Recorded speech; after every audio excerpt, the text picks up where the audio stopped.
Alors je reviens sur le dossier Serge Brémorel.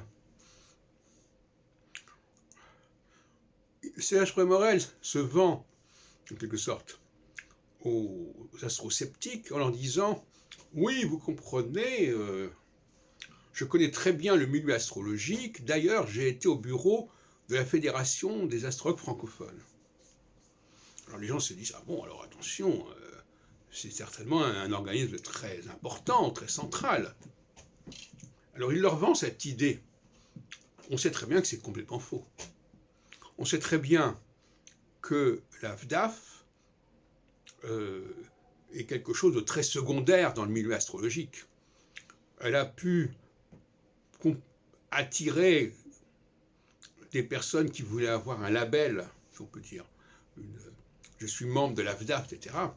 Mais je veux dire, elle n'a pas compté véritablement dans l'histoire de la vie astrologique du XXe siècle et du XXIe siècle. Et lui-même était un personnage finalement relativement secondaire à la FDAF également. La FDAF n'a quasiment rien organisé au niveau des colloques. Elle est devenue une sorte de boîte à lettres où les gens qui veulent organiser, qui veulent voilà, un calendrier, voilà, alors à telle date, telle personne va faire tel séminaire, voilà la FDAF.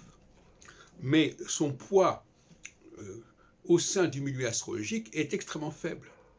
Et là, il y a une imposture de la part de Brémorel qui veut laisser croire qu'il a été au centre de la vie astrologique, ce qui est une imposture totale.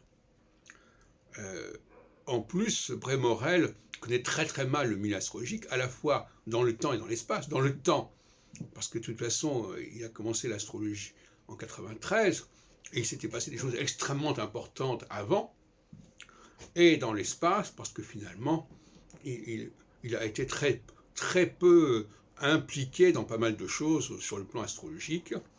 Et une des rares applications, ça a été quand j'organisais les réunions à Lyon dans les années de 2008-2009, puisqu'il était sur Lyon, et il venait rencontrer d'autres astrologues dans le cadre de Téléprovidence de la télévision astrologique.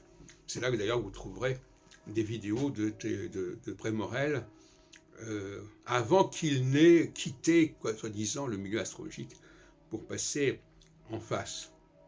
Et puis alors, Brémorel nous dit qu'il a obtenu un master en épistémologie, en histoire des sciences, mais apparemment il n'a pas retenu que les sciences évoluaient. Il n'a pas retenu que la science n'était pas forcément un phénomène collectif au sens de tout le monde est d'accord avec telle et telle théorie, etc.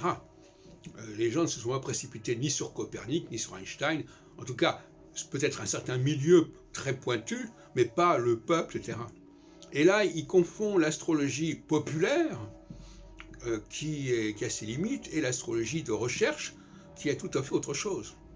Alors, il met les deux formes d'astrologie dans le même sac, hein, parce que ça l'arrange dans ses ressentiments envers les astrologues. Par un amalgame, on connaît très bien les amalgames. Hein. Quand on veut compromettre quelqu'un, on l'associe à un autre groupe qui est problématique, qui est douteux, pour que, comme ça, son image soit atteinte. Donc, je crois qu'on peut dire une chose, c'est que Brémorel est un imposteur parce qu'il bafoue l'épistémologie de la science, ou alors il considère que l'astrologie n'étant pas une science, elle n'évolue pas. N'étant pas une science, c'est une espèce d'agrégat collectif d'une langue que les gens parlent, et où il n'y a aucune recherche astrologique. Il ne sait pas ce que c'est que la recherche astrologique.